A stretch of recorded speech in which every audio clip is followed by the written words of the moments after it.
Es muy difícil cambiar tus procesos como la facturación, ¿vale? El entrar en la cabeza del tío en plan, macho, que lo que estás haciendo es una estupidez de Word, Excel, no, que de verdad que se puede hacer mejor, ¿no? Pero cambiar ese mindset es muy complicado, pero una vez que lo cambias, vuelve a ser igual de complicado que lo vuelva a cambiar. Hola Diego, hola Marcos, muchas gracias por estar ahí con nosotros. Nos hace mucha ilusión estar con dos fundadores que, como vosotros habéis conseguido algo tan importante, algo tan relevante con un SaaS, ¿verdad? Que siempre parece que tenemos ahí una barrera que es como, ostras, ¿cómo se consigue eso? ¿Cómo se consigue llegar a algo tan relevante? Y además, bueno, parte del equipo de Billing es miembro de la comunidad de Growth Hacking Course, así que muy contentos. Es la cuadratura del círculo, chicos. Muy contentos. Muchísimas gracias a vosotros por invitarnos y darnos la oportunidad de contar nuestra historia y nuestro proyecto. Y nada, encantado de tratar de ayudar y solucionar las dudas que puedan surgir y vamos, encantadísimos de contestaros a todo lo que podamos. Muy bien, venga, pues vamos a arrancar, os presentamos y ahora os dejamos que nos contéis vosotros. Bueno, Diego y Marcos son cofundadores de Billing. Billing es un pedazo de software de facturación que en este 2021 ha hecho mucho ruido porque, bueno, entre otras cosas, como habréis visto en las publicaciones y en los contenidos, han llegado a un acuerdo de venta con Tip System, que es un gigante italiano. Y además queremos contaros una cosa, que es que el equipo de Billing tiene una sorpresa para nosotros, pero ojo, tienen un reto, pero solo para los que nos quedemos hasta el final del workshop. Así que ya sabéis. Y nada, Diego, Marcos, os dejamos el testigo. Contadnos quiénes sois, qué es Billing y cómo es el camino que lleva de decidir montar una compañía como la vuestra a veros delante de un notario vendiéndola. ¿Cuáles son las etapas de crecimiento y cómo habéis llegado hasta aquí? Bueno, a modo de resumen, para que os hagáis una idea, bueno, pues Marcos y yo venimos de backgrounds algo similares, pero con sus diferencias. Él viene de banca de inversión. Yo posteriormente trabajaba en el mundo startup. Algo que sí cambiaríamos y que desgraciadamente nos ha lastrado es no tener experiencia en lo que es el mundo del software y que es algo que creemos que es bastante importante y que hemos ido formándonos a lo largo del tiempo. Y bueno, y él para que os hagáis un poco los roles que tenemos, pues por su lado Marcos se encarga pues, de lo que es la parte más financiera, estratégica de la compañía y la parte pues, de marketing y desarrollo de negocio, y yo estoy más en lo que es la área de recursos humanos, producto, data y bueno, para que os hagáis un poquito la idea de cómo son nuestros perfiles, ¿vale? Para contaros un poco el proyecto y para que hagáis una idea de lo que hacemos en Billing, ¿vale? Pues somos, como os adelantado, un software de facturación que ayuda al final a los pequeños negocios a gestionar su propio negocio, ¿no? Al final, el cliente de Billing vive pues una pesadilla en el día a día gestionando ese negocio, independientemente sea un autónomo o una empresa que es un pequeño negocio, y que al final lo gestiona una persona que tiene muchísimo lío, tiene que gestionar millones de tareas, no solo vender a clientes, gestionar los proveedores, contratar empleados, pagar los impuestos, hacer las facturas, etcétera, etcétera. Y al final nosotros lo que le ayudamos es en que ahorre tiempo, ¿no? Que suena un poco tópico, pero es fundamental. Al final, cuando llevas un negocio, lo que tratamos es de que con la tecnología podamos ayudarte a que ahorres tiempo y que puedas dedicarte a lo que realmente necesitas, que es a vender. Por otro lado, gracias al utilizar la herramienta de Billing, el otro factor muy importante que le proporcionamos es la parte de tener un orden y un control dentro de la plataforma, ¿no? El alimentarlo a base de datos y que al final tenga un panel donde pueda tomar mejores decisiones de cara a un futuro, ¿no? Poder ver la tesorería, tanto a futuro para ver pues, tensiones que se pueda sufrir en la tesorería y tomar medidas, ¿vale? Y como punto tercero diferenciador también, pues todo esto basándonos mucho en que la usabilidad y la user experience sea pues fantástica, ¿no? Que sea un software muy sencillo y fácil de usar, ¿no? Y bueno, y como elementos un poco diferenciadores a otro software que te puedas encontrar en el mercado, principalmente pues a través de nuestra plataforma, aparte de gestionar todo lo que es el ciclo de gestión de tu empresa, permitimos que puedas acceder a financiación dentro de la propia herramienta, lo cual es algo bastante importante, ya que, como hemos comentado, las pymes y los autónomos sufren picos y necesitan acceder en momentos puntuales a tesorería. Y luego, bueno, nos destacamos mucho por la parte de atención al cliente, que le hacemos muchísimo hincapié en estar cerca del cliente para atenderle, para entenderle y para pues que con todo ese feedback que recogemos mejorar el producto constantemente. Súper interesante. Oye, Diego, ¿cuándo empezáis? Para situarnos también y que nuestra audiencia entienda en cuánto tiempo lo habéis hecho, y cuando lanzáis el SaaS, ¿cómo arrancáis? ¿Cómo hacéis para tener los primeros clientes y cuál es la primera etapa, ¿no?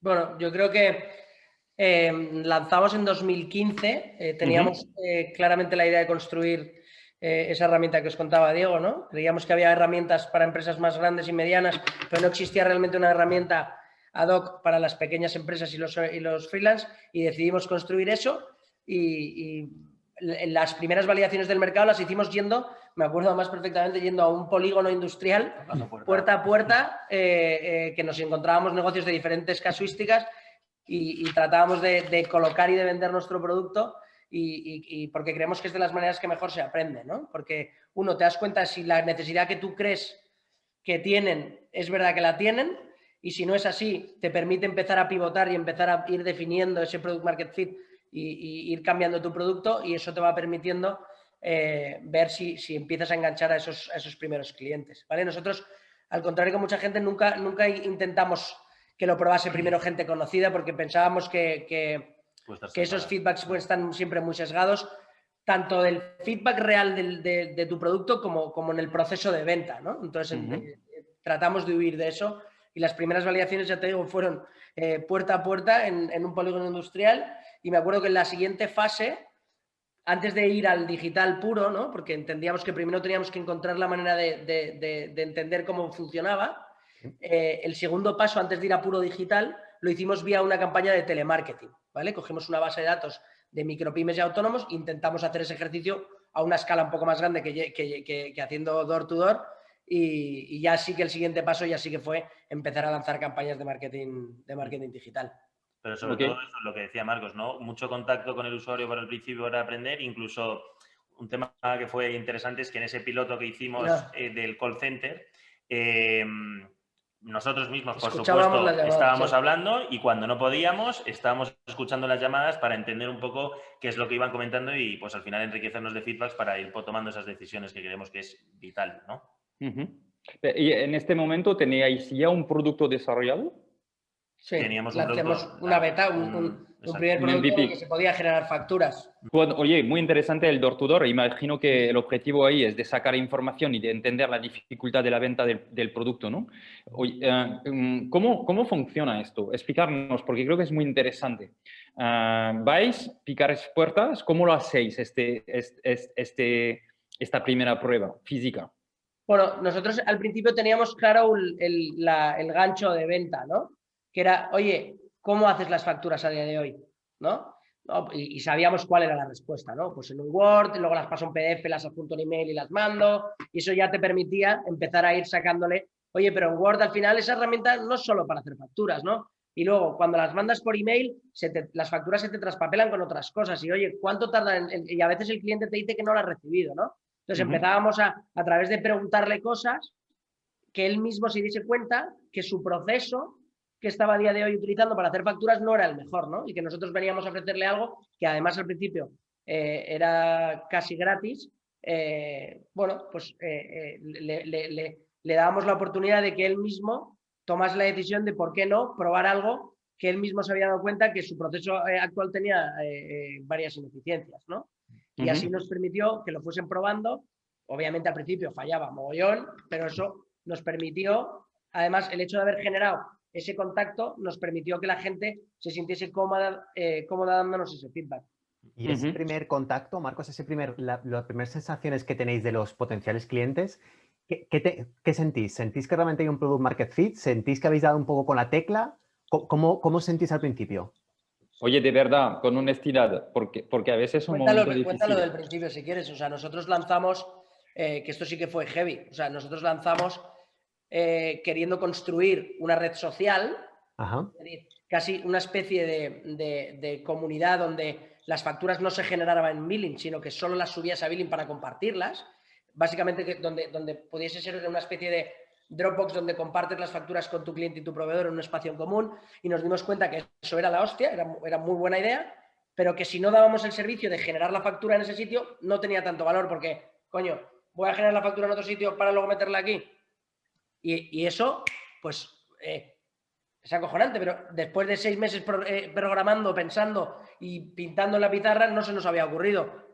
5 primeros clientes nos dijeron, joder, me encanta, pero ¿por qué no puedo hacer la factura aquí dentro? Al final te estás yendo en contra un poco contra lo que estamos luchando ahora, ¿no? Esa duplicidad de software o de herramientas que tenga que utilizar un empresario para poder gestionar un proceso, ¿no? Si tiene que crear las facturas en una herramienta, luego subirlas a través de otra y luego llevar la monitorización a través de una tercera, como hacen hoy en día, pues por ejemplo, crean en un Word, la almacenan en un Dropbox y luego para llevar el seguimiento tienen un Excel. La gracia de poderles ahorrar tiempo y eficientar los procesos es unificar todo en una única herramienta que se dedique exclusivamente a lo que es el core de la funcionalidad, ¿no? A hacer las facturas y cubrir el ciclo entero, ¿no? Entonces nos dimos cuenta que estamos yendo en contra de algo que teníamos que cambiar, ¿no? Y en ese momento ya es cuando evolucionasteis hacia la parte más digital, lo que decíais antes, la parte de, vale, ya hemos cubierto un poco esta parte del journey, vamos hacia la parte más digital. Y cuando, lo primero, ¿cómo dais el salto hacia esa parte digital y cómo empezáis? Y lo segundo,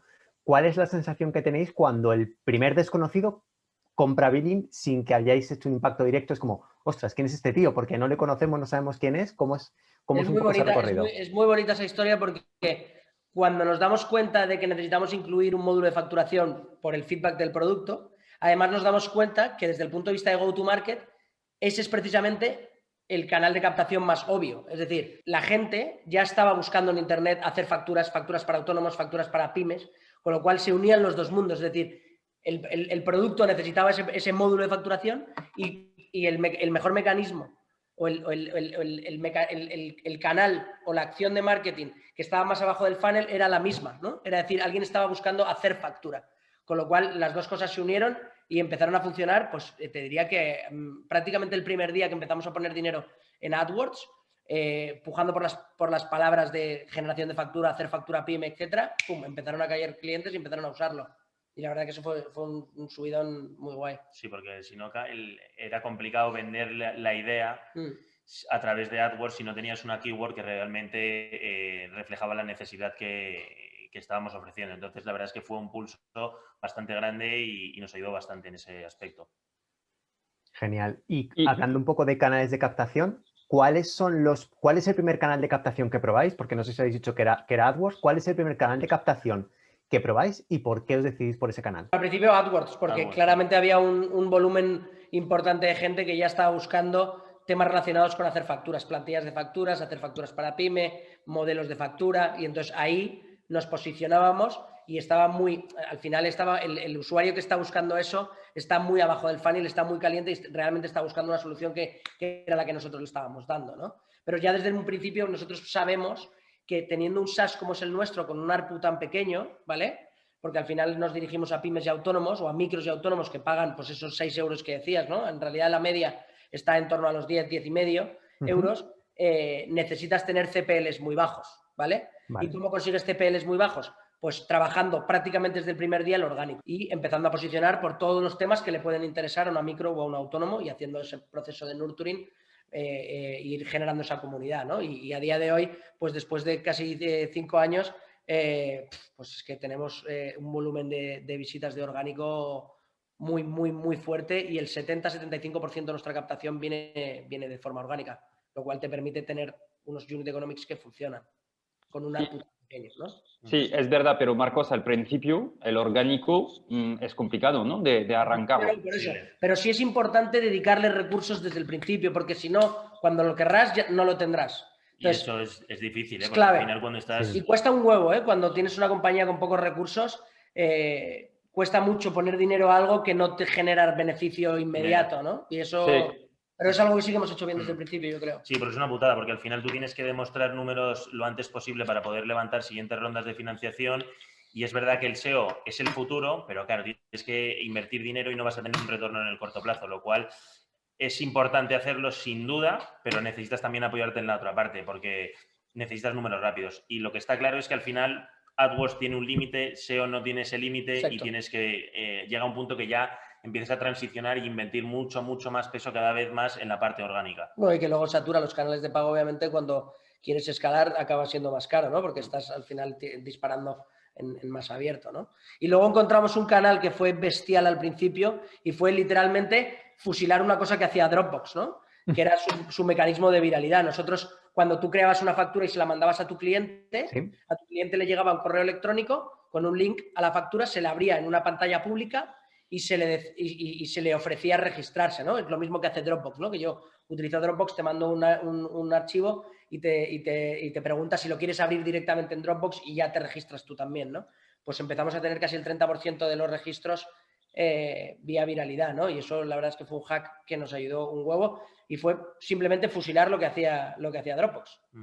Sí, es interesante, pero tengo una pregunta, porque aquí lo que estás usando es los clientes de tu cliente y les estás generando una fricción en realidad, ¿no? Porque estás diciendo a tu cliente, vas a enviar una factura, pero el que tiene que pagar se va a tener que registrar. Para ti, ¿no? No, claro, es que ese no es el concepto. Es decir, bueno, pero está muy bien porque está muy bien pensado, es una pregunta o sea, que pasaba al principio en atención al cliente, que la gente nos decía, oye, estoy mandando las facturas a mis clientes y me están diciendo que se tienen que registrar. No, incorrecto. Es verdad que tuvimos que cambiar un poco el funnel porque al principio era más agresivo, pero luego al final es como te ofrece Dropbox, ¿no? Que te pone un poquito más resaltado, descárgate el archivo en Dropbox o haz una descarga directa, ¿no? Pues nosotros al final fuimos jugando con eso para quitar ese miedo al usuario real de billing, que era algo que no podíamos permitir, es decir, que cortes el funnel en el minuto 1 por el miedo a enviárselo al cliente, pero sí que queríamos pues alimentarnos de esa funcionalidad porque sabíamos que nos iba a traer usuarios por el mero hecho de que nuestros propios usuarios utilicen la plataforma, ¿no? Y al final además estabas haciendo un spreading de la plataforma muy potente para que la gente supiese básicamente lo que hace Typeform, ¿no? Que cuando manda siempre pone Powered by Typeform y que la gente sabe que eso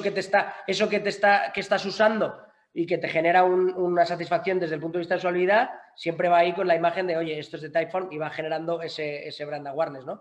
Pero de todas maneras, para tu tranquilidad en ese tema, lo que hacíamos era que si tú solo recibías facturas, es decir, imagínate que tú eres usuario de billing y yo no, y me las mandas, yo siempre podía gratis entrar a ver las facturas que tú me habías mandado. Yo podría empezar a pagar si yo empiezo a hacer mis facturas, pero si yo solo lo uso como repositorio, yo no pago, ¿vale? Vale. Lo cual alimentaba muchísimo esa secuencia de viralidad. Okay. Pero vamos, la pregunta era muy fina. Ok, y entonces este tema de viralidad es súper interesante, ¿no? Que habéis puesto en marcha, enhorabuena. Aquí también hay un tema. Billing al principio era todo de pago, o sea, los distintos planes eran de pago o no, porque siempre que lanzas un SaaS tienes esa pregunta de decir, oye, primero, empezáis gratis, ¿no? Full gratis y escuchando como locos para entender y evitar ningún tipo de fricción desde el punto de vista del producto. Cuando consideramos que habíamos generado un engagement y un stickiness suficiente, transicionamos y lo hicimos de pago y alucinarías que creo que tuvimos una conversión casi del 90% de los frees a pago. Ostras, aquí al pasa principio un tema, 90%. Aquí pasa un tema y es muy difícil cambiar tus procesos como la facturación, ¿vale? El entrar en la cabeza del tío en plan, macho, que lo que estás haciendo es una estupidez de Word, Excel, no, que de verdad que se puede hacer mejor, ¿no? Pero cambiar ese mindset es muy complicado, pero una vez que lo cambias, vuelve a ser igual de complicado que lo vuelva a cambiar. Entonces, cuando alguien empieza a usar billing, es muy complicado que se vaya. Tenemos además un NPS por encima de 60, entonces es difícil cambiar la mentalidad de la gente, pero una vez que la cambia, también es difícil que la vuelva a cambiar y que se vaya. Ok, ¿y cuándo tomáis la decisión o sea, que al final de cambiarla ha sido una buena noticia? Que imagino que no ha sido fácil de tomar esta decisión. Nos explicaréis por qué habéis tomado la decisión y en qué momento la habéis tomado, ¿no? Bueno, yo creo que nosotros al principio teníamos un modelo que estaba muy focalizado en el crecimiento, ¿vale? En crecer muy fuerte y que luego los ingresos no viniesen directamente por el pago, sino más por funcionalidades adheridas o servicios adheridos dentro de la propia plataforma o un modelo premium, ¿no? Oye, si tú puedes utilizarlo gratis, pero si quieres personalizar las facturas, paga. Si quieres hacer más de 60 facturas, pues tienes que pagar, ¿no? Al final nosotros estábamos buscando mucho el crecimiento muy fuerte, ¿vale? Generando mucha viralidad, permitiéndole a los usuarios utilizarlo gratis y que viralicen la plataforma y que los ingresos fuesen más bajitos por medio pues, de ese modelo de premium más servicios adicionales, ¿no? Al final nos dimos cuenta que para que ese modelo fuese sostenible tenías que crecer muchísimo y la Q muy tenía rápido, que ser muy grande. Muy grande, ¿no? Y al final... Pues mira, yo creo que eso es un learning, ¿no? Creo que a mí, desde mi punto de vista, España es un sitio complicado para hacer eso. ¿Por qué? Porque necesitas, al no generar ingresos, necesitas levantar rondas de financiación más grandes y tu modelo pues un poco se acerca más, ¿no? a lo que buscan los VCs americanos de California, no los de Nueva York, ¿no? Porque al final necesitas meter mucha chicha en la compañía para aguantar los costes, generando unos ingresos pequeñitos y al final eso, pues en España, con los VCs que desde mi punto de vista son un poquito más conservadores y buscan modelos que estén ingresando desde el principio, es complicado sacar esos modelos adelante, ¿no? Entonces, bueno, pues nosotros nos dimos cuenta que teníamos muy buen NPS, como dice Marcos, la gente estaba muy contenta. Incluso recibíamos el feedback por atención al cliente, oye, pero ¿por qué no pagamos por este servicio? Porque no tiene sentido, ¿no? Hasta generaba suspicacias, ¿eh? Decir, oye, ¿qué pasa? ¿Qué hacéis con mis datos? ¿O dónde está el truco, no? Exacto. Y es interesante. en ese momento hicimos un análisis hiper profundo y tomamos la decisión de que, oye, pasemos ese modelo y decidamos que la gente paga, porque nos dimos cuenta que la gente está completamente dispuesta a pagar por un servicio si está contento, ¿no? Y nosotros habíamos conseguido, pues, que a base de mucho trabajo dar un servicio que genera mucho valor al cliente y que estaban dispuestos a pagar. Yo creo que también además un poco los cambios en las tendencias desde el punto de vista del fundraising con los fondos, que eso desgraciadamente te marca mucho lo que tienes que hacer. Y una época, cuando nosotros estábamos 2015-2016, en el que prácticamente los fondos no hablaban de MRRs ni de facturación, solo hablaban de growth, y de repente todo cambió completamente, ¿no? Sobre todo los fondos. Nosotros estábamos en un punto en el que ya teníamos dos fondos muy potentes españoles, ¿no? Como era Kibo y K, que yo creo que éramos de las pocas startups de España que les habían invertido los dos, y estábamos todos alineados a crecer a growth puro y uso, obviamente, con retención, y eso lo teníamos muy guay, pero nunca se había hablado ni en los consejos prácticamente de facturar, ¿no? Cuando empezamos a hablar con fondos europeos para darle el siguiente stage a la compañía, de repente justo hubo un cambio y en Europa ya solo se hablaba de MRR, de Unit Economics, de Lifetime Value, y bueno, pues todo nos llevó hacia ese camino. Y gracias a Dios salió bien, cambiamos, facturamos más de $500,000 en los primeros 6 meses, o sea que la verdad que fue la leche. Porque esto, Marcos, digo, que contáis es muy interesante porque abrís un melón que es el de, vale, nosotros tenemos ahora mismo un ingreso bajo por cada cliente, tenemos un buen número de clientes, pero claro, al final, ¿cómo jugamos con ese payback? Y entendemos que lo que decidís es, vamos a buscar esa inversión, vamos a ir a ronda de inversión. Y en la ronda de inversión, ¿cuáles creéis que son los indicadores principales que realmente estaban buscando y estaban planteando esos fondos con los que hablabais? ¿Cuáles eran los datos que realmente os preguntaban? O sea, yo si quieres te respondo esa pregunta en 3 momentos, ¿vale? La primera ronda importante que fue la que entraron Kibo y K, los indicadores eran growth y retención. Vale. Y estábamos captando en esa época casi 5.000, 6.000 negocios al mes. Ostras. Que era una pasada, con retenciones por encima del 35-40%, y esos ratios pues, fueron muy, muy guays para levantar pasta de los dos fondos, ¿vale?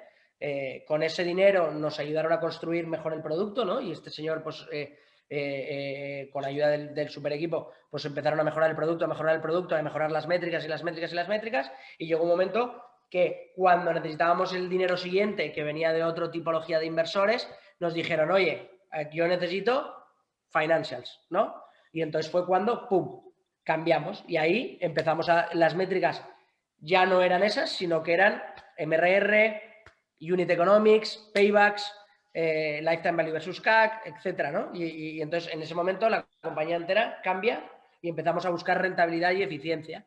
Y después, en la tercera fase, que ha sido la compra del italiano, ha sido incluso un stage más, ¿no? Que ha sido no solo growth, no solo rentabilidad, sino quizás posicionamiento estratégico, ¿no? Era un player que en Italia ya la había reventado, ¿vale?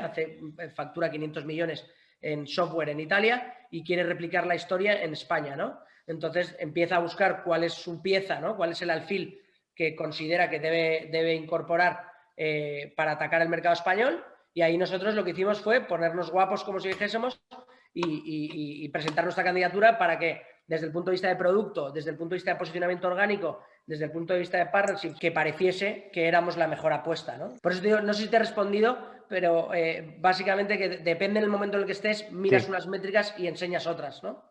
Oye, Marcos, súper interesante. Hablando de CAC, Lifetime Value, cuéntanos un poco, ¿cuáles son los costes de adquisición de un SaaS como Billing? ¿Cuál es el Lifetime Value? Porque en realidad no sois caros. O sea, si miramos el precio por todo lo que ahorráis, ¿no?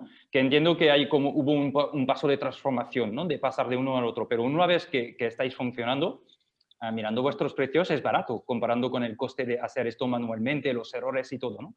Pero coste de adquisición de un SaaS como vosotros, lifetime value, ¿qué pasa con el churn?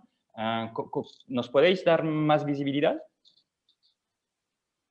Sí, contesto y luego contestas tú o contestas Venga. tú. No, lo que quieras. Vale. Dale. No, básicamente el coste, como te decía, lo hemos ido reduciendo significativamente gracias a ese componente orgánico, más un componente que si quieres luego hablamos, que es el tema de los partnerships, ¿vale? Hemos generado acuerdos de desarrollo de negocio con empresas, con corporates que tienen muchísimas pymes y autónomos y eso nos permite captar a coste cero y hemos ido, el blended de nuestro CPL lo hemos ido reduciendo, lo cual es muy importante para nuestros economics, ¿vale? El lifetime... Bueno, me parece, o sea, quiero decir, el CPL es clave por el hecho de que al ir a un nicho pequeñito que luego es difícil que paguen una cifra alta, evidentemente, cuando estás hablando de cifras, sí, parece barato, pero luego conseguir que paguen más de 10 euros, 12, pues a veces cuesta, ¿vale? Por lo tanto, el CPL... En general, que la gente saque la cartera, pensar en vosotros cuántas cosas pagáis, Cuesta, en general ¿verdad? cada uno. O sea, la gente, lo que pasa es que es muy fácil en la teoría, no, hago esto y cuesta poco. No, pero que luego la peña de verdad coja y paga, le has tenido que generar realmente valor para que alguien desenfunde, ¿no? Como decimos nosotros. Y luego la realidad es que... Pero pagan cuánto, para entrar un pelín en las métricas y en los economics, pagan unos 10 de media, ¿no? Por mes. 10,5 de media mensuales, sí. Genial. ¿Y cuánto tiempo se queda un cliente de media? Es que nosotros tenemos casi entre 4 y 5 años. Vale. O sea que 5 años. En realidad estamos en un lifetime value de 600. Lo que pasa es que hay que crecer, ¿no? O sea, es un tema de aceleración de crecimiento, porque tú lo vas a recuperar tu dinero, pero es en cuánto tiempo tienes un payback, ¿no? Exacto. El coste de adquisición, ¿cuánto puede estar? En porcentaje, darnos una idea, ¿no? Si te doy ese dato, te lo he dado todo. no me lo quieres dar. sea, Sinceras, para ayudar al ecosistema de sí, y pero empresas para que te SaaS. hagas una idea, nosotros estamos pagando menos de 8 euros por empresa. Ok. Bueno, pues entonces es un coste de adquisición que viene, como decías, ¿no? Con una parte de orgánica y Muy de importante, por viralidad. eso trabajar el orgánico desde el principio es clave. Yo para mí sería de los principales consejos que daría es trabajar el orgánico desde el principio. Sí, porque lo que hemos dicho, el tener el CPL bajo es fundamental. Evidentemente, la activación es clave, o sea, la activación creo que es el KPI que te mueve todo, ¿no? Si tú activas, vas a tener a la gente contenta, te van a bajar los unit economics, vas a viralizar y vas a monetizar, ¿no? Y luego hay que tener en cuenta que en cuanto a la parte del churn, ¿vale? Tenemos que tener en cuenta que al ser un modelo B2B, hay una cosa contra la cual no puedes luchar a diferencia de un B2C, que es la mortalidad de los negocios, ¿no? Que al final, tú por mucho que estés dando un valor cojonudo, si la empresa muere, pues no es... O si un autónomo pasa a trabajar por cuenta ajena, es lo que hay. Es un caso que hay. Claro. Yo no sé, la cifra es el 85% de nuestro churn es muerte, como si dijese. Muerte del negocio. Cese del negocio, ¿no? Que queda un poco mejor. Entonces yo creo que cuando montas un SaaS que ataca al B2B, es algo que tienes que tener muy en cuenta en el modelo y tener esa variable en la cabeza que... Bueno, B2B small, sobre todo. Bueno, B2B small, sí, pero quiero decir que no vas a particular en este caso. Tienes que tener muy en cuenta que está ese factor de que el negocio pues puede morir, ¿no? Cuanto más pequeño, pues el porcentaje es más alto y cuanto más grande, menos pasa, ¿no? Ok, interesante. Y además es como que sobre esta parte no puedes hacer nada. Tú no tienes, aunque tienes un Customer Success súper bueno, un soporte, una buena herramienta, tú no puedes hacer nada. O sea que... esperar que no haya muchos COVIDs de mierda. Ya. Porque esto es un punto interesante, porque también el COVID os pilló en medio de negociaciones y medio... ¿Cómo os ha afectado y cómo conseguisteis gestionar un poco todo este tema del COVID, sobre todo el inicio, que fue un poco la parte más dura? Bueno, yo antes de que vaya a esa pregunta, hay algo que sí quería decir respecto a luchar contra esa mortalidad.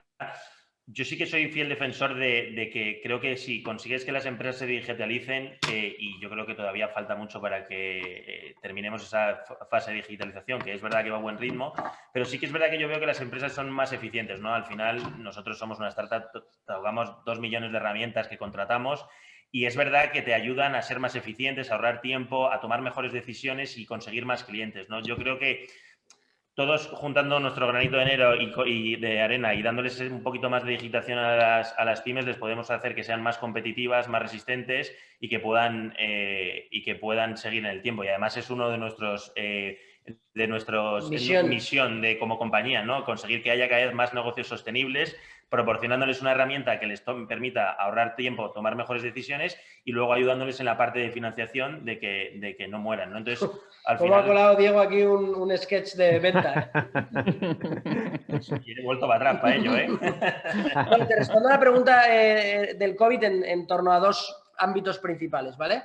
Nosotros tuvimos, yo creo que la idea, bastante afortunada yo creo, que nos dimos cuenta que en medio del COVID, primero te cuento desde el punto de vista de negocio y luego el tema de la operación, ¿vale? Pero desde el punto de vista de negocio nos dimos cuenta que no era un momento para vender, ¿no? Y de hecho, una de las cosas que nosotros tenemos muy importante es que tenemos nuestras super chicas de atención al cliente súper deprisa nos dan un termómetro de lo que está pasando ahí fuera, ¿no? Y empezaron a decirnos, oye, chicos, no es un momento de vender, porque la gente lo está pasando muy mal y no es un momento de vender. Entonces hicimos varias cosas, como, oye, no os preocupéis, dejamos congeladas las suscripciones, podéis seguir utilizándolo durante un tiempo y cuando pase un poquito esta super crisis, volvéis a retomar los pagos, porque con Stripe se podía hacer muy fácil, ¿vale? Con acceso a la plataforma. Pues, pero sobre todo, y ahí la petamos, que multiplicamos por 10 el tráfico orgánico, y es que nos focalizamos en ofrecer mogollón de contenido relacionado con el COVID. Cómo conseguir un préstamo ICO, cómo hacer un cese negocio, cómo hacer, cómo conseguir las ayudas, todo eso. Y empezamos a generar contenido a saco para ayudar a las micropymes y a los autónomos a sobrevivir a esta crisis. Y multiplicamos por 10 el tráfico orgánico. Y eso durante el año nos vino fenomenal, ¿vale? Lo cual un poco te indica que además todo iba a favor de digitalización, ¿no? El efecto neto era que, oye, había muchas empresas que dejaban de estar activas, pero las que estaban activas sí o sí tenían que trasladarse al mundo digital, ¿vale? Y luego, desde el punto de vista del deal, pues bueno, pues, yo creo que es algo que ya habéis escrito por ahí, ¿no? Pues mira, como el 10 de abril, que estábamos prácticamente para ir al notario, desde Estados Unidos, que el propietario de Team System es uno de los fondos más grandes de Estados Unidos, ¿vale? Dijo, con lógica seguramente, ¿no? Dijo, oye, a todas las empresas de su portfolio, que tiene 30.000 millones under management, dijo, oye, dejar de ir a ir de compras ahora mismo, ¿no? Que está el mundo cayéndose, pero a nosotros nos pilló pues con prácticamente ni un duro en la cuenta, porque ya teníamos el deal cerrado, teníamos que pagar nóminas ese mes y casi no teníamos dinero. O sea, que habéis puesto toda la carne en el asador, os encontráis en medio de este momento. Y con confinamiento total. No confinamiento parcial, confinamiento total. Claro. Una semana levantamos 600.000 euros, que gracias a Dios pues siempre hemos tenido plan B y plan C, que es algo que yo también recomendaría siempre. Fundamental, es tener, fundamental. Y además que nadie se sienta que está engañando a nadie, ¿vale? Es decir... Pero el plan B, Marcos, es voy a ver mis accionistas actuales y les digo de hacer un bridge. ¿Cuál ha sido el plan B? No, fueron accionistas nuevos y encontramos un mecanismo que lo teníamos on hold, que era un mirror investment del CDTI, ¿vale? El CDTI tiene un mecanismo que es una inversión espejo de fondos Tier 1 que están autorizados, como si dijésemos, ¿no? Entonces, como nosotros teníamos invertidos a dos fondos buenos, el CDTI, que es este organismo público, dice, vale, pues yo puedo copiar la última inversión que han hecho ellos. Con lo cual, una vez que salió ese vehículo, de hecho, creo que somos la startup número 3 invertida por ese mecanismo, lo dejamos on hold por si la operación se caía. Y nos salvó, nos salvó la vida. El CDTI nos salvó la vida, hay que decirlo, sí. El gobierno. Ostras, qué bien, ¿no? Y vosotros teníais en mente, pero lo guardabais como plan B, ¿no? Lo teníamos aprobado, aceptado, todo on hold. Y como dice Marcos, me parece algo muy importante. O sea, al final, esto es una montaña rusa, estás ahí encerrado en casa, que si vendes la empresa, que si vas a cerrar, que si no sé cuántos, y al final, hasta que, como decimos, hasta que cash en bank no tienes... tienes que tener, por lo menos, intentar alguna alternativa, porque si no, te puedes morir en el momento. Cuando se reanuda, bueno, pasa un poco todo el tema del COVID, ¿vale? Los números de la compañía van como un tiro y otra vez se retoman las conversaciones con Team System, ¿no? Que la verdad que se han portado como caballeros y como señores desde el principio hasta el final. Pero aún así, en la segunda tanda de negociaciones... también teníamos una opción B, ¿eh? teníamos una opción de casi 3,5 millones de financiación con otros inversores, porque la compañía encima iba muy bien, ¿no? Sí, interesante. Sí. Porque nunca sabes y no es problema de nadie. Incluso, por eso decía que la gente no tenga miedo a tener un plan B, porque al revés, o sea, estás haciendo bien tu trabajo como CEO para con tus accionistas. Estás protegiendo los intereses de tus accionistas si siempre tienes un plan B, ¿verdad? Sí, sí. Y eso Correcto. cualquiera que va a ser tu accionista lo entendería que lo hicieses on behalf, ¿sabes? Y encima Sí, pero a veces lo digo porque puede pasar también, ¿no? Es que estás en tantas cosas y que estás, ¿no? Estás empujando una compañía, seguramente fichando, abriendo nuevos canales o nuevos países, ¿no? Entonces, luego es un tema de prioridad, ¿no? Y dices, ostras, ¿el plan B es ahora o no es ahora? Porque si no lo necesitas, dices, he invertido tiempo en un plan B que no va a salir. Pero, ¿sabes lo que pasa si no hay plan B? Que te vas a la mierda. Ya. No, pero por eso lo digo que también es una decisión y me parece muy acertado lo que decís, pero también que no hemos siempre... tenido mucha suerte nosotros aquí. Por ser dos. Es una muy buena pregunta, además, otra vez. Y te respondo, yo creo que aunque parezca eso, que dices, ostras, si ya lo tengo súper cerrado, ¿para qué voy a perder? Ya, pero es que si se cae todo. Y se cae la gente que lleva contigo trabajando tanto tiempo, etcétera. Entonces, bueno, yo creo que vale la pena de verdad tener siempre Vamos, me parece... un plan B. Y en nuestro caso, además, que es otra cosa que siempre que se pueda yo haría, y es montar el negocio por lo menos con un co-founder. Porque te permite splitear las tareas, ¿no? Claro. Yo me encargaba de la financiación, del fundraising y tal, y Diego, pues de toda la operativa, de que la compañía siguiese rodando, porque si no, efectivamente, las cosas se bloquean. Sí. Marcos, vale, tienes tiempo solo a las alternativas que ha comentado y al final yo gestionaba lo que es la operativa de la compañía, iba a decir exactamente lo mismo. Creo que es un punto muy importante y muy positivo que si eres dos puedas, pues eso, al final te repartes la tarea y lo puedes tirar para adelante. Porque es verdad que el time consuming de lo de la financiación es dramático. O sea, hay veces que hasta es contraproducente porque estás haciendo algo que no es el core del negocio y te puede desviar muchísimo la atención. Pero, como hemos dicho, no hay otra. El juego es así hoy en día. O sea, sois súper transparente y os lo agradecemos. Yo tengo una pregunta un poco personal. ¿Cómo os sentáis entre la pandemia que nos ha tocado a todos, creo, al nivel ¿no? de lo que estaba pasando y además pensando que ibais a vender y no se está generando la venta, ¿no? ¿Vosotros personalmente cómo os sentáis en este momento? Fue durísimo. Yo me acuerdo que estábamos ahí cerrados en casa, que ya no podías hacer ningún plan ni hacer nada, solo te podías ir al súper y ahí peleando sacar una operación hasta el final, porque claro, todo lo que es el proceso es un parto, o sea, te piden de todo, miran para aquí, para arriba, es un proceso de negociación, de hablar, ahora hay que hablar de este tema, due diligence, mira, esto tenemos que negociar lo otro. Y cuando ¿cuánto llevamos hasta ahí? ¿Un año negociando más o menos? Casi un año, sí. Y ya que estábamos, lo tenemos, vamos a firmar, que de repente, me acuerdo que me llamó Marcos, oye, que me han dicho que se para la operación y que no seguimos adelante. Es un mazazo que no te puedes imaginar. Porque no teníamos ni para pagar las nóminas de ese mes. Sí, pero bueno, al final... Pero no te da tiempo a llorar mucho. Exacto. Porque ya al día siguiente ya tienes que ponerte como un animal a conseguir, pues... Yo creo que durante el proceso es un mazazo que te dura muy poco porque ya te vas acostumbrando a lo largo de la vida de la startup de que estas cosas van pasando y ya tienes que, bueno, pues ha tocado hoy esto. Nos han pasado muchas cosas esas de cosas que crees que van a pasar y no pasan. Y no de financiación solo, en general. De cualquier área que al final dices, pues otro hostiazo que tengo que lidiar y que tengo que solventar como sea. Nosotros siempre tenemos una frase que decimos, si haces las cosas muy bien, seguramente no pasen. Si haces las cosas del carajo de bien, es muy probable que no pasen. Si haces las cosas perfectas, a lo mejor pasan. Hay que estar siempre tremendamente obsesionado con los detalles, con tal, porque todo en la vida es muy complicado que acabe sucediendo. Entonces, solo si lo haces perfecto tienes algún tipo de posibilidad de que se produzca. Ya. ¿Y esta cultura con vuestros equipos, cómo la transmitéis? Porque imagino que ahí está la clave, ¿no? ¿Cuántos sois? 18. Vale. Ostras.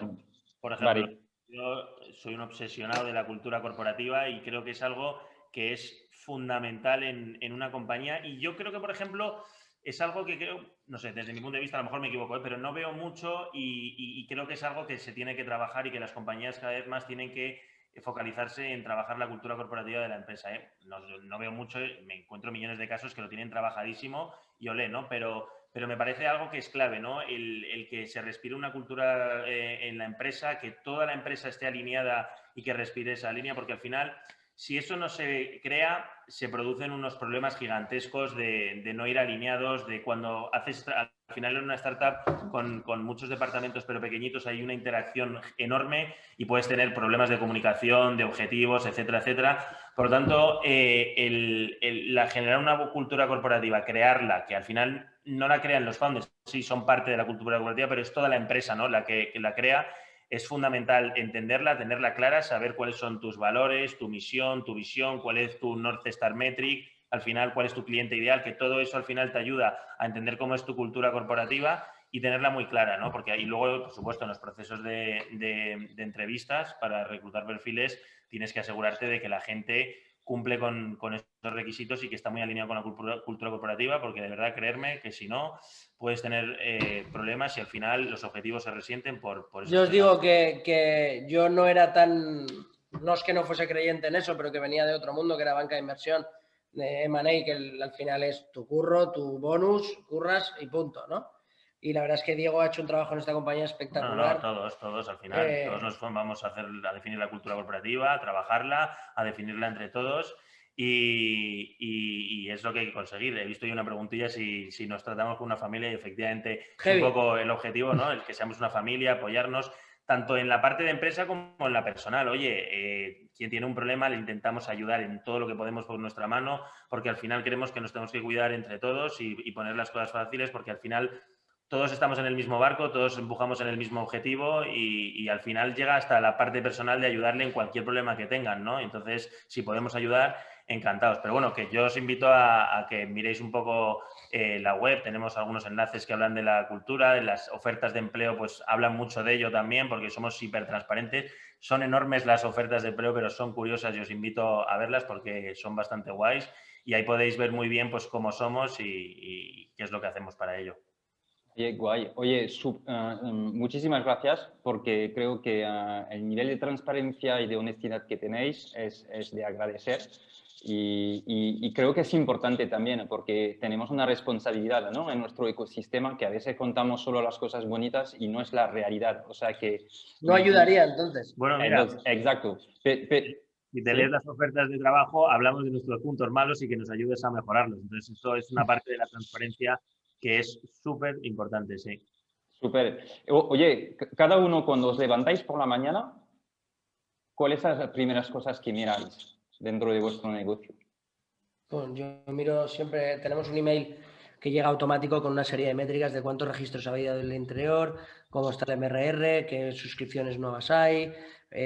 Yo luego me meto en la cuenta del banco para ver un poco cómo va y me meto en Analytics para ver un poco los canales de captación, etcétera. Hago un cross-check de 10 minutos que a mí por lo menos me permite saber qué ha pasado. Y después de 5 años haciendo lo mismo, te puedo asegurar que un día, aunque se mueva algo un poco, ya sé si algo está pasando.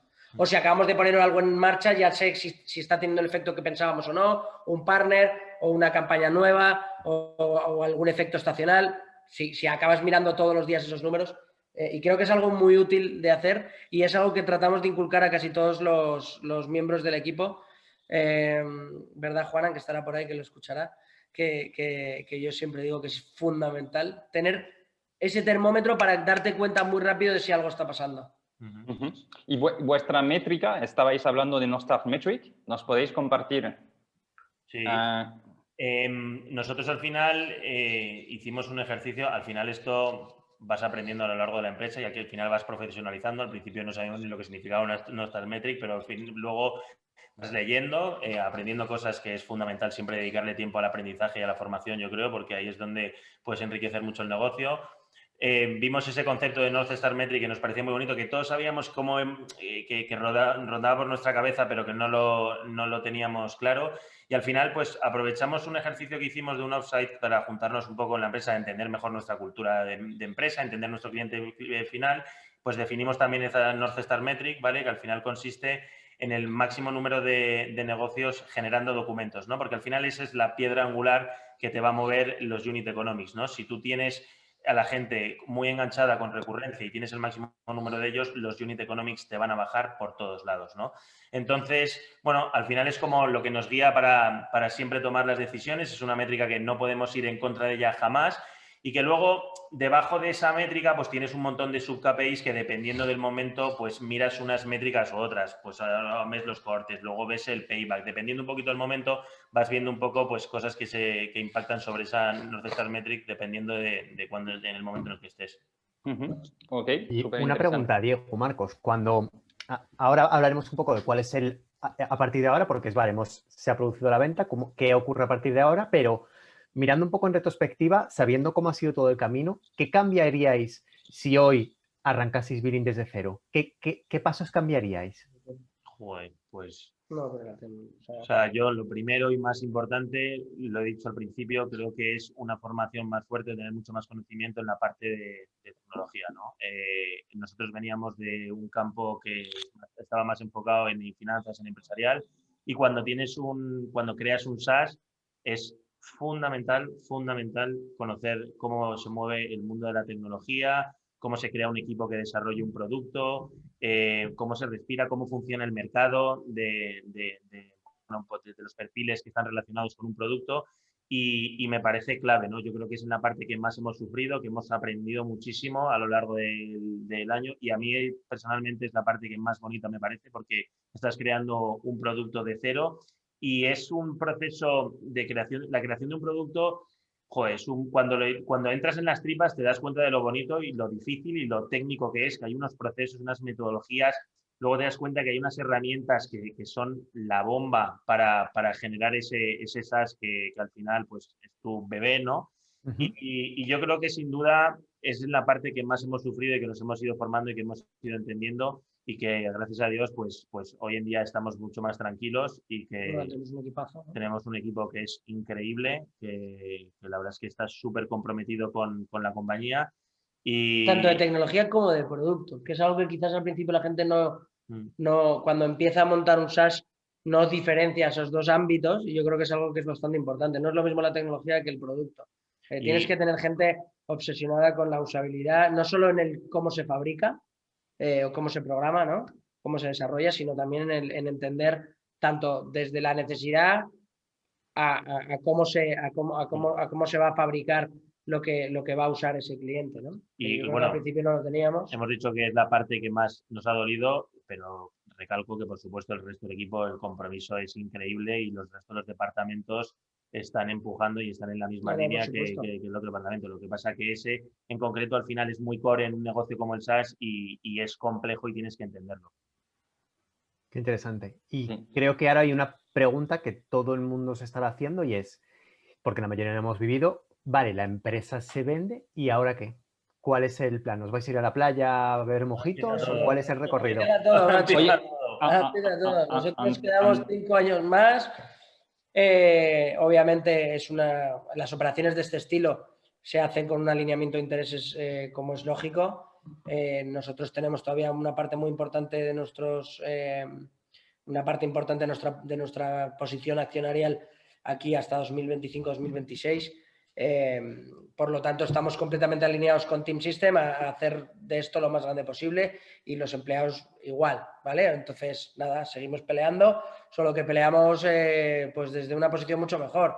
¿Por qué? Pues principalmente porque Team System es un player que tiene como el 70% de la cuota de mercado de software de Enterprise en Italia, que ya ha pasado por aquí, que todo lo que se nos haya ocurrido ya lo ha hecho, ya lo ha probado y ya sabe si funciona, si no funciona, etcétera. Y luego desde el punto de vista de capacidad financiera, pues obviamente tenemos alas para construir y para desarrollar y para construir ese producto que queremos que ayude a las pymes y a los autónomos a ser más eficientes y a sobrevivir, ¿no? Que es un poco lo que decimos. Yo creo que nace un reto nuevo y que es maravilloso porque al final hemos llegado a un punto, pero ahora con esta nueva configuración pues tenemos un objetivo muy distinto, pero que desde luego es apasionante porque poder llegar al nivel de Team System como lo ha hecho en Italia pues es algo que mola mucho, la verdad. Pero vamos, nos hemos ido a la playa una semana, ¿eh? Sí, una semana, muy bien. Oye, Lo habíamos ganado, yo creo. cuando se vende un SaaS, ¿cuáles son, en qué se basa? ¿En EBITDA? ¿En facturación? ¿Nos podéis contar un poco cuáles son los rangos y los multiplicadores que se suelen utilizar? Sí, en nuestro caso, o sea, te contesto muy rápido la teoría, pero que supongo que obviamente ya la sabéis, pero normalmente lo lógico en valuation de SaaS es por revenue, ¿vale? Un múltiplo sobre el ARR, ¿vale? Pero en nuestro caso es lo que te decía, que nosotros intentamos ser algo más que revenue para ellos. Éramos la llave para entrar en España y éramos el posicionamiento estratégico, con lo cual no nos han valorado solo por revenue. Gracias. Normalmente, ¿cuánto es el multiplicador en SaaS de revenue? No hablo por vosotros, pero las medias, ¿cuáles son? De 7 y 10 veces. 7, 10 veces. O sea que lo habéis hecho más que esto porque tenéis un valor adicional, ¿no? Y habéis cogido un boutique de M&A. ¿Cómo se hace una venta de un SaaS en el mercado? Yo me dedicaba a eso. La boutique. Yo Vale. la hemos hecho nosotros solitos. Lo habéis hecho vosotros. En este momento imagino que es importante de tener otras ofertas porque tú eres un chico de plan B, o los dos, ¿eh? Lo he visto antes. ¿Tienes tiempo de gestionar, de atraer otros posibles compradores para tener como una manera de negociar el precio? Lo hicimos al principio, pero en cuanto que empiezas a negociar con alguien un tipo de operación que es una adquisición, obviamente ese alguien te pide una exclusividad, como es lógico. Ya que va a empezar a gastar dinero en abogados, tiempo, due diligence, etcétera, te pide un periodo de exclusividad en el que no puedes negociar. Pero ahí nuestro plan B, que sí que salvaguardamos en esa exclusividad, era otro tipo de financiación. Entonces, nuestro plan B era, el plan A era la venta y el plan B era una ronda nueva, de manera que la viabilidad de la compañía estaba garantizada.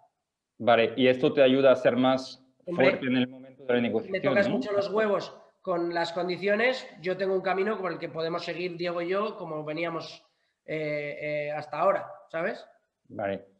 Oye, sobre 150.000 empresas que usan Billing, ¿es esto? ¿Cuántas pagan? Ese dato sí que no se puede contar. Vale. O sea, que no la totalidad están pagando. O sea, No, siguéis teniendo un remanente de empresas que tenéis que convertir, ¿no? De free a pago. Exacto. Y vamos convirtiendo poco a poco y luego también se produce esa mortalidad, como explicábamos, ¿vale? Sí. Pero vamos, como te decíamos antes, los ratios son bastante buenos. Ya, imagino. Oye, hablabas de partnership, decía, no, sería interesante de hablar de esta parte. ¿Nos queréis contar algo? Sí, cuento muy rápido el concepto para no aburriros mucho, pero nosotros nos dimos cuenta que hoy en día los corporates les costaba mucho diferenciar su oferta, ¿no? Es decir, una telco, una compañía de telefonía, le cuesta mucho diferenciar su oferta porque al final el paquete de fibra con tal es prácticamente el mismo precio en los diferentes competidores y sin embargo buscaban lo que ellos llaman SVAs, ¿no? Que son servicios de valor añadido, para diferenciarse de la competencia, ¿no? Como os sonarán seguro campañas de Vodafone con Netflix o Amazon Prime, cosas así, ¿no? Entonces utilizamos ese concepto y nos empezamos a colocar en algunos partnerships con bancos y con telcos que a día de hoy casi nos suponen el 35% de nuestra captación. Ostras, 35%, porque te iba a decir, es una apuesta por tema de tiempo de negociar con este tipo de empresas, ¿no? Yo te puedo decir que en los consejos de administración, los fondos, que son gente muy lista, literalmente, ¿verdad? Nos decían, eso no vale para nada, es una gilipollez, eso no vale para nada, es una gilipollez. Que era lógico, porque lo habían visto en muchísimas startups que no había funcionado, pero a nosotros a día de hoy ha sido absolutamente un éxito. Y en general hay que acompañar, ¿no? Este partners, es decir, ellos por sí mismos no te van a mover tu oferta. ¿Ahí tenéis hacks o experiencias que nos podéis compartir que os han ayudado a que ellos empujen vuestro producto? Porque la segunda dificultad es, una vez que he firmado el deal, es que me empujen, ¿no? Mi producto. ¿Cómo lo hacéis esto? Bueno, nosotros tenemos, por ahí seguro que está Diego, que es el responsable de desarrollo de negocio, con el que hemos hecho bastante magia. Tenemos un dicho que es caballo de Troya.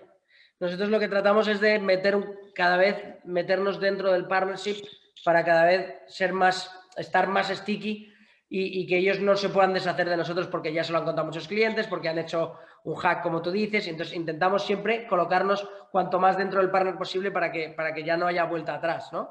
Y eso la verdad que nos ha funcionado bastante. Pero luego hacemos una cosa bastante bien, yo creo que es formaciones. Hacemos muchas formaciones nosotros, nos saltamos como al partner. Normalmente los partners suelen tener distribuidores que son de terceros.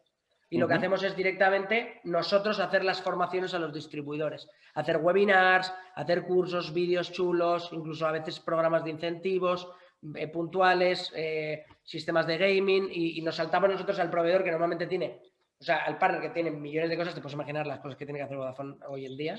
Si no se fusiona, si no se tal, si no sé cuál, pues te saltas esa pieza y atacas directamente al distribuidor, que en el fondo hay un alineamiento de intereses muy grande porque el distribuidor cobra un revenue share de cada venta que vende y tú lo mismo, con lo cual es que estamos más alineados incluso que con el partner, y el partner encantado porque entre nosotros trabajamos para hacerle ganar dinero a él, con lo cual es un win-win.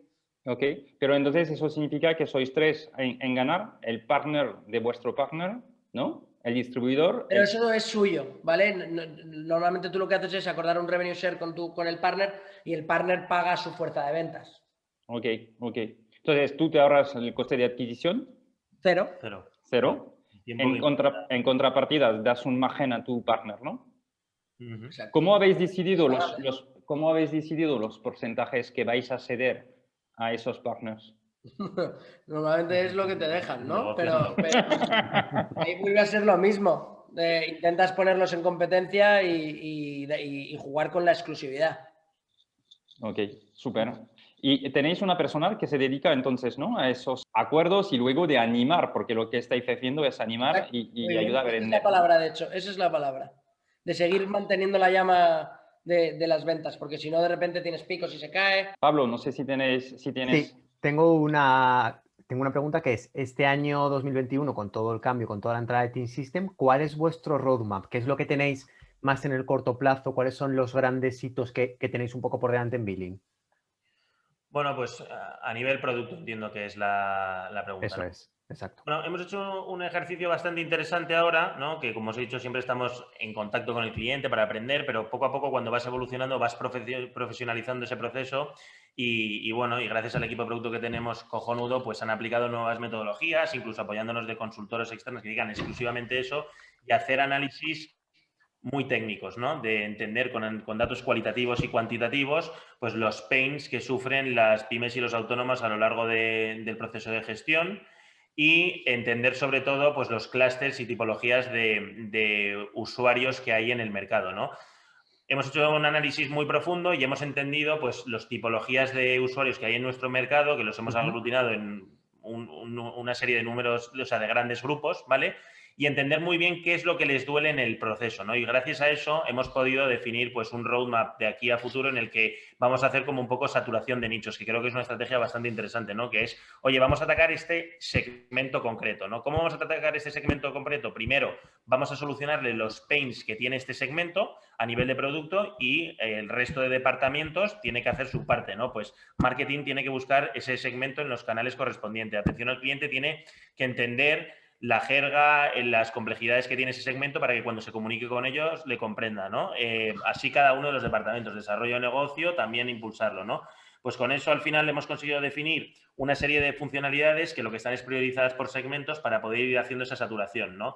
Y bueno, al final es una serie de funcionalidades que están adheridas al ciclo de facturación, pues como puede ser control de stock, un calendario para llevar los ingresos y los pagos, una gestión de proyectos, etcétera, etcétera, que al final lo que nos va a permitir pues es ir atacando a las diferentes tipologías de segmentos que hay en el mercado. Y la verdad es que tenemos ahora un roadmap apasionante, muy cargado y que gracias a la entrada del nuevo accionista pues le podemos dar mucho más push, ir más rápido y sacar un producto mejor. Y la verdad es que de aquí a final de año va a haber cambios muy grandes en el producto y con unas mejoras muy sustanciales, la verdad. Bien, qué bien. Oye, hay en vuestra parte, lo que hemos hablado, donde en la parte de adquisición y luego de activación hay una parte muy importante, ¿no? De convertir y activar. ¿Tenéis ahí, qué estáis haciendo para favorecer la activación y el hecho que clientes pasen de free a pago. ¿Tenéis algo especial, un equipo? ¿Cómo lo gestionáis esta parte? Bueno, equipo especializado en lo que es en la conversión del ratio, no, pero el propio departamento de producto, pues está todo el rato, pues analizamos métricas, ¿no? De cada uno de los pasos del funnel, ¿no? Desde que se genera simplemente un lead que aterriza a la web, ¿no? Que pasa por lo que es un poquito el proceso que está más relacionado con marketing, ¿no? En las que hacen millones de test A/B y test bandit pues, con millones de interacciones para saber cuáles convierte mejor. Luego ya entra un poco más en la parte de lo que es el funnel de producto.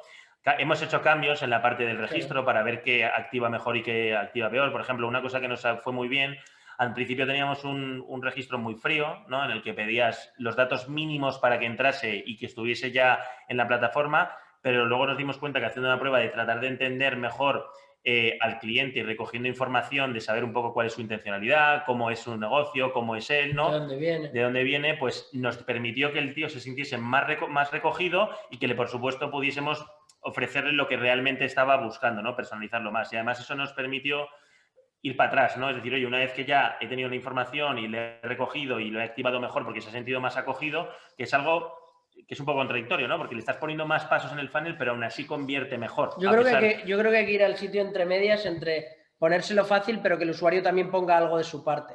Si encuentras ese sweet spot, ¿no? Como se dice, sí. Es un buen sitio donde estar, porque también es importante que el cliente o el potencial cliente también dé algo de su parte, porque en cuanto que el cliente empieza a dar algo, ya al final es un poco el mismo concepto del caballo de Troya, ¿no? Ya se siente que ya he puesto algo de esfuerzo y de recursos en algo y no lo va a abandonar, ¿no? Entonces hay que jugar con eso. Y en vuestro caso, ¿qué habéis detectado que es interesante que el cliente ponga en marcha para que esto genere una activación?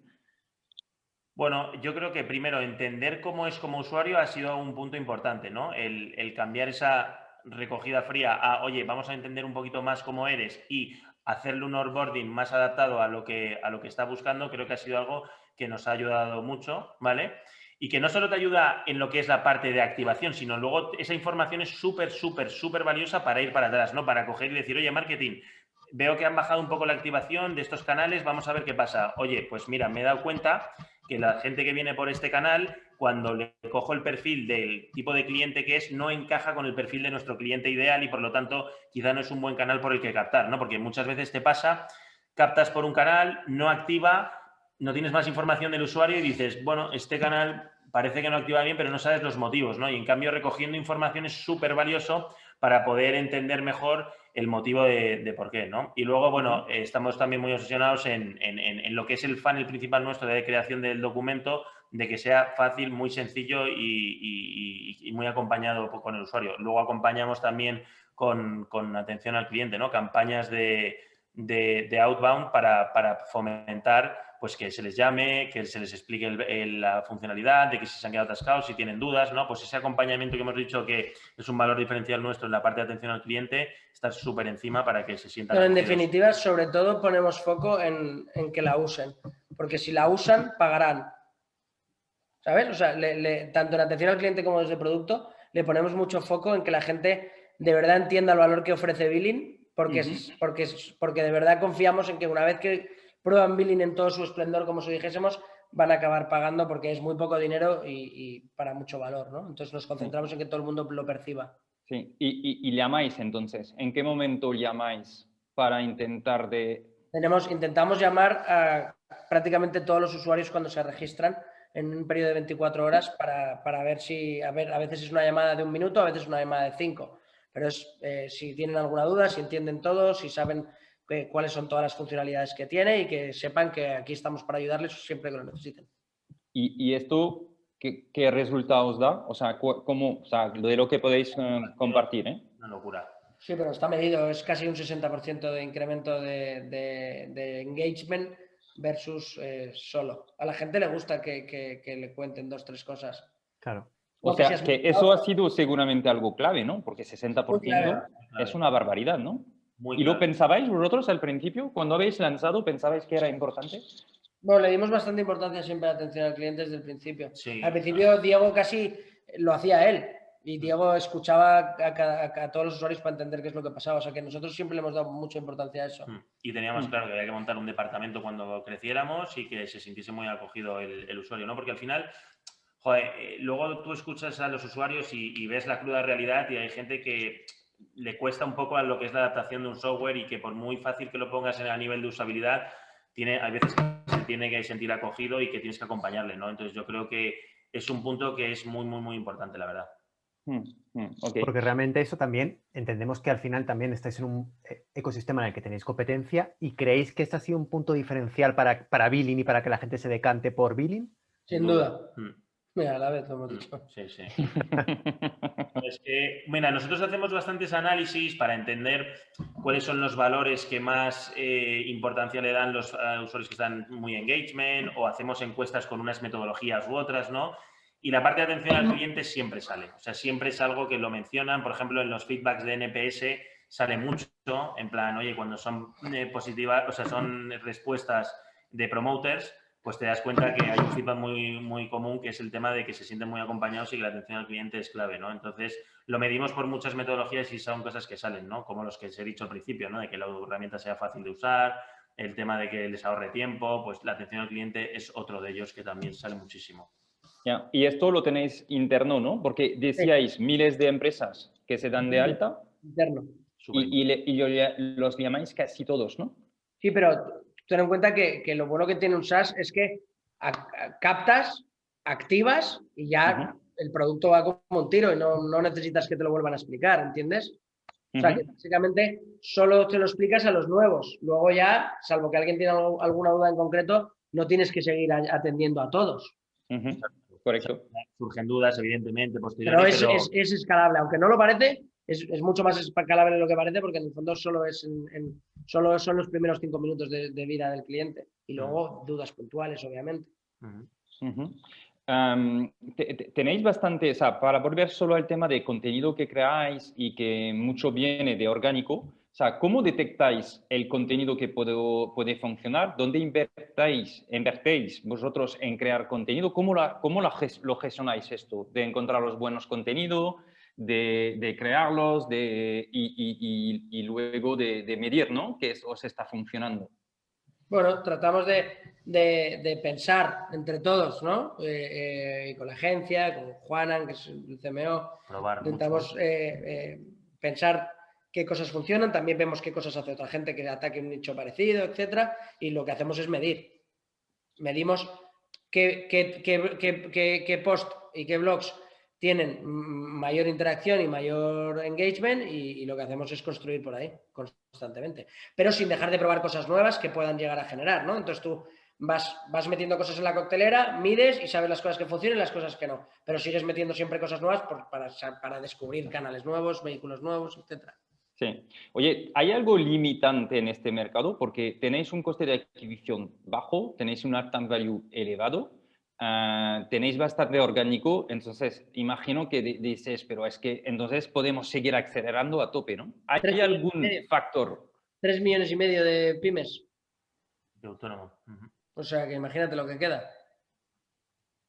Y el porcentaje de los que a día de hoy utilizan un software de facturación es muy bajo. Muy bajo. O sea, que el potencial es enorme. Al final, hoy en día se utiliza mucho Word, Excel o papel incluso, aunque sorprenda, y que el porcentaje de pymes o autónomos que utilizan una herramienta de facturación ad hoc es bajo a día de hoy. O sea, que todavía hay un proceso de crecimiento enorme. Si, por ejemplo, lo comparas con Estados Unidos, que en la implementación de herramientas como la nuestra, el porcentaje es infinitamente más grande. ¿Y los gestores os ayudan o son también un freno a esta digitalización? Eso es una buenísima pregunta. Muy buena. Es un elemento. Es claramente un amplificador nuestro. Sí. Mira, ahora estaba mirando que de esos análisis que decimos que hacemos mucho, ¿no? Hicimos uno en su día que es entender los players. Antes os estaba hablando de segmentos que son tipologías de empresas que tienen un comportamiento similar en el ciclo de gestión empresarial. Ahora estoy hablando del tipo de usuario que nos utiliza, ¿no? Que realmente son 3, que es la pyme, el autónomo y el gestor, ¿no? Y aquí que nos hemos impreso aquí en la oficina, hicimos un análisis para entender los arquetipos que había de cada uno de esos, ¿vale? Y los pains que sufren. Y el gestor es uno de ellos porque sabemos que cuando tú te metes a entender la problemática que tiene la pyme y el autónomo dentro de lo que es el ciclo de facturación, el gestor tiene un peso clave y hiperrelevante, ¿no? Pero me encanta que haya sacado la palabra porque nosotros lo que hacemos es le proporcionamos toda la información y toda la data para que el gestor acceda a la información que él necesita para hacer la contabilidad, porque nosotros no hacemos nada de contabilidad, lo que permitimos es a base de una serie de mecanismos e integraciones que puedan que puedan acceder a la herramienta, coger la información que necesitan y hacer la contabilidad, que es lo que ellos realmente saben y son profesionales, ¿no? Por lo tanto, el gestor tiene mucho que decir en este juego, por decirlo de una manera.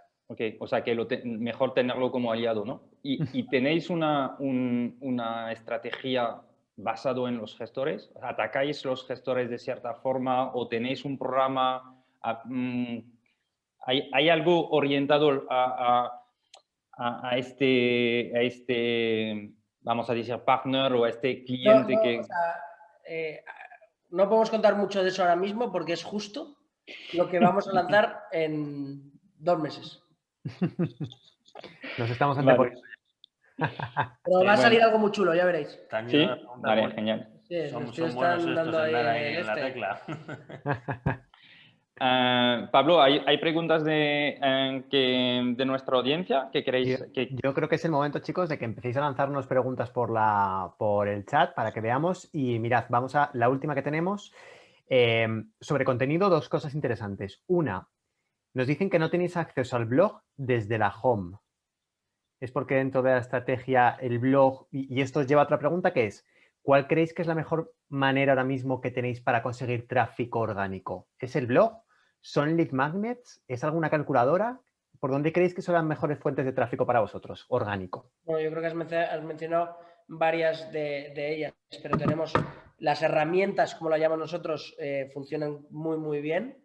Y ahí un poco lo que hemos intentado hacer es hacer herramientas de calidad, no hacer herramientas por tener una herramienta y publicarlas, sino realmente que genere un valor potente y que por tanto empiece a usarla y la gente repita y por tanto Google tire para arriba y eso te genere latencia al resto de tus dominios. Y luego buscadores de ayudas, posts muy interesantes. A mí cada día me pasa más, macho, que alguien me dice, joder, que me estoy dando de alta como autónomo, estoy haciendo no sé qué, o me ha pasado no sé qué, quiero buscar algo de la exención de los gastos, tal, y aparecéis siempre vosotros respondiendo a esa pregunta, ¿no? Con lo cual, bueno, son yo creo que esos 3 mecanismos. Y yo creo que es el todo que hace que funcione más PR, ¿no? Más link building, pero no pagado, sino construido, ¿no? O sea, es decir, que realmente medios hablen de ti y por tanto te generen, te ayuden con ese SEO. La pregunta empezaba por el blog que no estaba linkado en la... Esto es porque como nos encanta escuchar al usuario y... O sea, que decía que no estaba el blog linkado en la página... En la home, eso es. Que desde la home no hay acceso al blog directo. Está en el footer. Lo tenéis en el menú por abajo. Está en el footer. En el footer, ¿no? Ah, vale. Es que... Pero bueno, que sí, para tenerlo en cuenta. Lo pensamos a ver si tiene sentido ponerlo arriba. Seguramente era pregunta trampa para ver si sabéis dónde está el blog o no. Yo no he vuelto, he dicho que raro, si yo diría que estaba en el footer puesto seguro. Oye, contarnos algo del reto, ¿no? Venga. Que es súper bien lo que habéis previsto. Esto es la mentalidad, o sea, me encanta lo que habéis pensado. Sí. Nos apetece lanzar un reto muy chulo, ¿vale? Top. Venga. Top. Y es que os invitamos a que hagáis una publicación en LinkedIn mencionando a Growth Hacking Course más Billing y mencionando cuál ha sido, si ha habido algo de las tonterías que hemos dicho ahora que os haya parecido interesante o que hayáis aprendido algo o lo que sea, pues si hacéis una publicación mencionando a Growth Hacking Course y a Billing y qué es eso que os ha parecido interesante o que habéis aprendido, y el que más likes o recomendaciones tenga antes del lunes que es 15, ¿no? O lunes 12, perdona. 12, tiene gratis de por vida Billing, ¿vale? Vale, es decir todo lo que participe, un 15% de descuento. O sea, todos los que participan, 15% de descuento. ¿verdad? Enviaremos un código, nos diréis cómo. Eso es. Sí. Y también uno que gana de por vida el plan, ¿no? Correcto. A ese lo Y quitaremos más de las comentarios. métricas. Lo quitaremos de las métricas para que no me estropee los unit economics, ¿vale? Vale, entonces, por recopilar el reto es que lance una publicación con lo que más les ha traído, lo que más les ha llamado la atención de lo que hemos hablado y que mencionen a Billing y que mencionen a Growth Hacking Course y que más interacciones tenga de todos, tiene Billing gratis para toda la vida. Para toda la vida. Y el Y resto, todos los que participen, un 15% de descuento en el plan anual también, ¿verdad? Eso es. eso es. Perfecto. No sé, chicos, si luego podéis decir, si alguien quiere dar nuestros correos y para que alguien nos escriba con lo que necesiten, si alguien Encantados. luego nos quiere preguntar algo en concreto y tal, nosotros encantados de responder, ¿vale? Sí, además a mí lo que más me gusta del reto, ¿no? El saber de qué se ha aprendido, porque como os hemos dicho antes, nos encanta compartir y creo que es algo que tenemos que hacer entre todos para apoyarnos. Al final, un consejo de alguien que ha pasado por algo es súper, súper valioso y es que justo el reto me parece que está súper al tiempo. He visto ahí sois como tipizape. Ya nos lo habían dicho alguna vez. 25%. Oye, equipo, nosotros tenemos un reto. Si lanzamos en Growth Hacking Course una sesión para crecer SaaS, ¿os apuntáis como profes para dar una sección Por y supuesto. compartir vuestro conocimiento con nosotros? Por Como supuesto. nuestros alumnos. Hecho. Esto mola. Esto mola. Vamos a preparar unas super sesiones y tendremos a Billing dentro. Esto me encanta, me ilusiona. Todos los que queréis saber más de Growth y que todavía no estáis en nuestra comunidad o que no estáis en nuestra formación, os vamos a dejar el programa para que podáis echar un vistazo en el link en el chat ahora mismo. Y que sepáis también que si queréis hablar con nuestros directores de admisión, os dejamos también un link para poder hablar con nuestro equipo de admisión. Si os interesa pues, aprender de growth, aprender de metodología, de North-Star Metric, de conversión, que es lo que nos ilusiona y nos apasiona con nuestros profesores, pues aquí lo podéis hacer. Ha sido súper. O sea, de verdad, sesiones que dan una energía tremenda. ¿Qué te ha parecido tú, Pablo? La verdad es que nos encanta que nos abramos porque muchas veces nos gusta ejercer un poco de abogados de la audiencia y el entender el cómo, vale, estos chicos han llegado a algo que es, ostras, que ojalá todo el mundo pudiese llegar a algo tan potente como lo que habéis conseguido con Billing, pero saber bien el camino, cuáles son los pasos y ostras, el principio de decir, de lo que comentabais antes, Diego, de ir por un polígono y hablar con la gente y pedirle ese feedback y llamar por teléfono y tener ese retorno de las ideas, la verdad es que es súper interesante ver cómo hay que trabajar mucho y remar mucho desde el comienzo para poder conseguir algo tan importante, que a lo mejor habrá alguien que piense, jo, esta gente qué suerte ha tenido, y al final ha sido trabajo, trabajo y trabajo, ¿no? Suerte hay que tener también, al final, pero efectivamente, ojo, es que yo soy muy apasionado del producto y lo que has dicho es justo, creo que algo que es fundamental, ¿no? El contacto constante con el cliente y sobre todo, es verdad que se habla mucho del contacto con el cliente, pero saber cómo hacerlo, ¿vale? Porque es verdad que al principio, como lo hacíamos, es que no tiene nada que ver con lo que es aquí, ¿no? Porque al final hay unas metodologías que están muy bien definidas. Los equipos que trabajan especializados en eso te das cuenta que es una técnica que está muy, muy estudiada y que saben muy bien cómo entender a un usuario, qué preguntas hacerles, cómo no llevarles por un camino que sería el erróneo porque estaría sesgado. Y al final yo creo que cuando vas a montar el producto, cuanto más sepas de eso, creo que te va a ayudar mucho a tomar buenas decisiones a la hora de montar el producto y que te va a ahorrar mucho dinero, ¿no? Porque al final cambiar cualquier cosa del producto son horas de desarrollo y las horas de desarrollo, como os he dicho, son caras, ¿no? Entonces yo creo que al final el poder invertir tiempo y con una metodología fina te va a ayudar muchísimo, ¿eh? Como os he dicho, antes era un polígono, que era como sabíamos, y ahora es que hacemos unos análisis que son la caña, ¿no? Para entender muy bien qué es lo que estamos buscando y llegar exactamente al punto de lo que necesita el usuario, ¿no? Pero eso es una cuestión de aprendizaje. Yo creo que si puedes invertir ahí tiempo, de verdad que lo vais a agradecer mucho. Genial, Diego. Pues muchas gracias a Marcos también, muchas gracias a Juanan, que ha facilitado todo el día de hoy, y muchas gracias a todo el equipo de Billing y, por supuesto, gracias a toda nuestra super comunidad y a todos los que habéis estado hoy con nosotros, que esperamos que hayáis aprovechado mucho el workshop y nada, os esperamos en el reto, que va a ser súper interesante. Fantástico. Oye, muchísimas gracias a todos. A vosotros, chicos. Ha sido un placer, de Chicos. verdad, ¿eh? Gracias. Igualmente. Nos vemos pronto. Chao, hasta luego. Chicos, adiós, chicas. Chao, chao. can make me